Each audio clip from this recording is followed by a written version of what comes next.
Well, hello, and thank you for joining us on World Now. We begin with the Vice President's visit to Brazil at the ongoing UN Climate Summit, where Vice President Kashim Shettima has urged world leaders to move from pledges to performance in tackling the global climate crisis. Speaking at COP30 in Belém, the Vice President representing President Bola Tinubu reaffirmed Nigeria's climate leadership and commitment to cut emissions by 32% by the year 2035. TVC News State House correspondent Femi Akonde reports.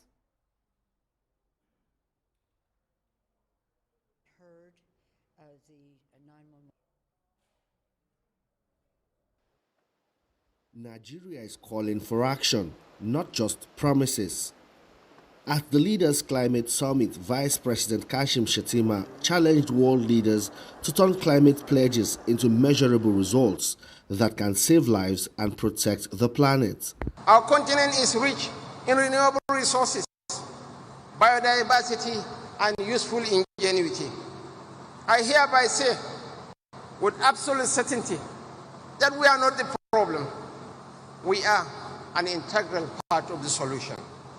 This is why at COP30, we hope to demonstrate that Africa can lead in carbon capture through forests, in renewable energy expansion, in digital monitoring of emissions, and in regional cooperation that translates ambition into prosperity.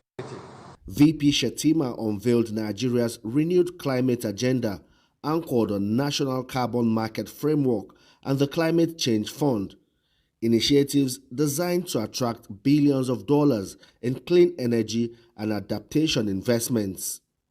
He insists that climate ambition cannot be financed by goodwill alone, urging fair and equitable financing mechanisms for developing nations. No nation can finance climate ambition with goodwill alone. Climate finance remains the vehicle of effective implementation, and we therefore call for a reliable and equitable architecture that recognizes the unique realities of developing nations and empowers them to deliver on global commitments. United Nations Secretary General Antonio Guterres warned that the world has failed to keep global warming below 1.5 degrees Celsius and must act now to avoid catastrophic consequences. We need a paradigm shift to limit this overshoot's magnitude and duration and quickly drive it down. Even a temporary average overshoot will have dramatic consequences. It could push ecosystems past irreversible tipping points, expose billions to unlivable conditions, and amplify threats to peace and security. Brazil's President Luiz Inácio Lula da Silva also called for collective global effort, emphasizing that the fight against climate change must go hand in hand with fighting poverty and inequality. Ele se tornou o espelho das maiores qualidades e limitações da ação multilateral. And from the United Kingdom, the Prince of Wales, William, echoed a message of responsibility for the future. Where we unite behind shared purpose, we can scale and accelerate solutions that transcend borders. Solutions that give us hope and fill us with optimism for the future.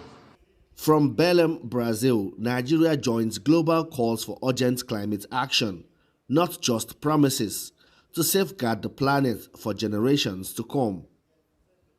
Femi Akonde, TVC News.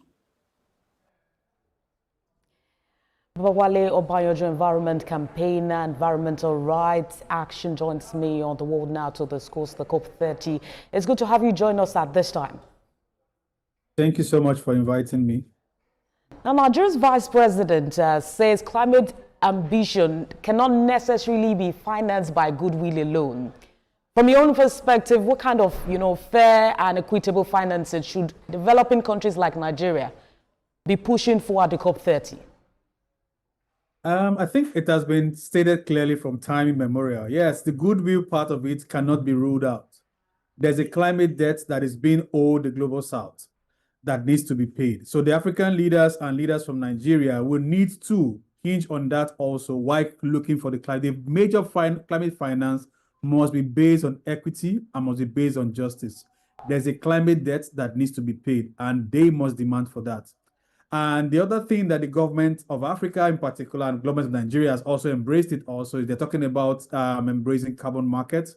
Because I saw that and I heard the speech by our vice president where he's stating that they're going to embrace the carbon market and look at how they can benefit from the forest to get carbon credit and to impose carbon tax and the likes. This in itself has proven over time not to be a realistic way of generating funds to solve the climate crisis. So there's need for us to sit back clearly and look inwards on ourselves. Agriculture is a place that we need to go back to. Before the advent of oil, before we found oil, agriculture has proved itself to be a place where we can generate income to sustain us and to help us transit or to even help us get money to fund the different developmental projects that we have in the country. So there's need to go back and look inwards and look towards that direction.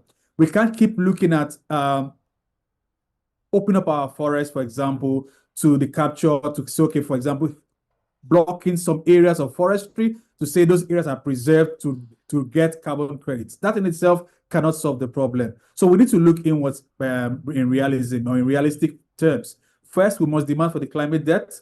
Secondly, we must look at how we can generate funds from agriculture. And thirdly, the IT space is another space that we can look at. There are several opportunities in IT that we can look inwards to as a country to generate funds. So we must be looking at always solutions that will keep us a more problem or keep us in the circle that we have been facing with respect to climate and climate change.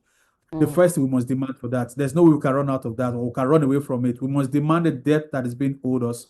And those who have led in the process of the climate crisis should lead the process of solving the problem that has been caused already. Talking about ensuring accountability, let's talk a bit more about the National Carbon Market Framework that Nigeria has recently launched.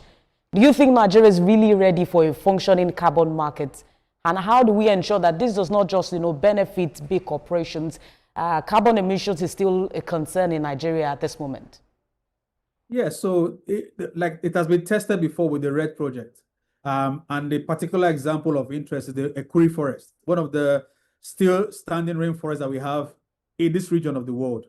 That project in itself deprived the people of their livelihoods because they were prevented from using that forest for the activities that they were using them for at that time.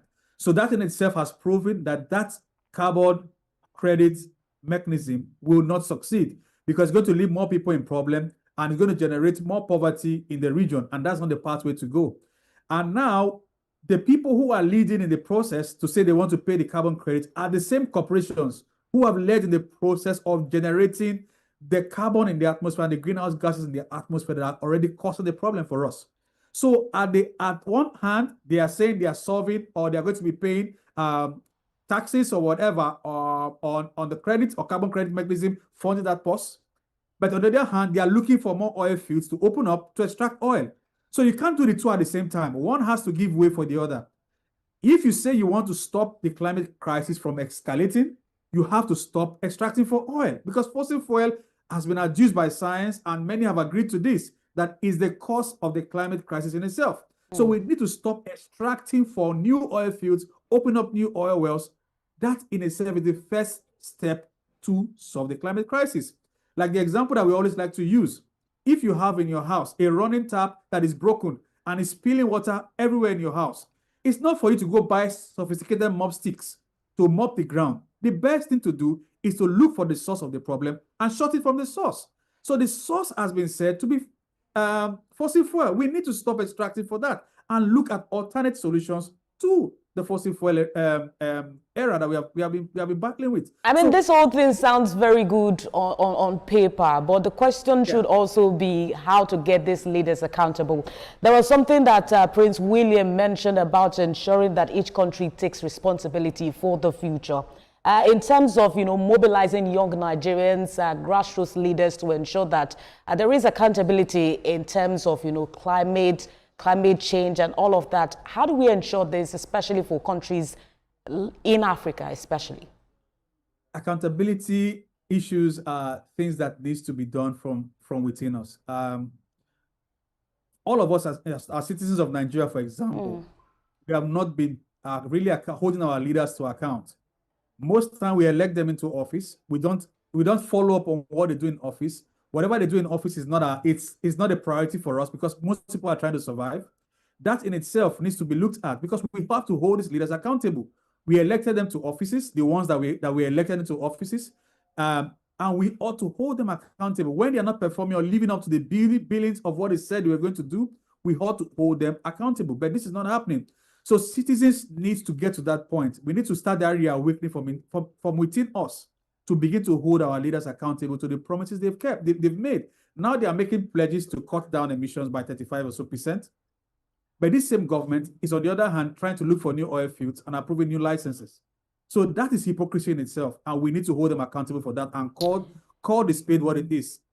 And that in itself needs to be looked at. So that's I think first we have to do an internal audit of ourselves, me inclusive. We have to hold our government accountable. I like what you mentioned, an internal audit of Nigerians ourselves, individual responsibility, and not just leaving it to the government. That's a fine place to leave it for now. Thank you for talking to us at this time. Babawale Obanyojo, environment campaigner and environmental rights action. Thank you for joining us on The World Now at this time. Thank you so much. Thanks for inviting.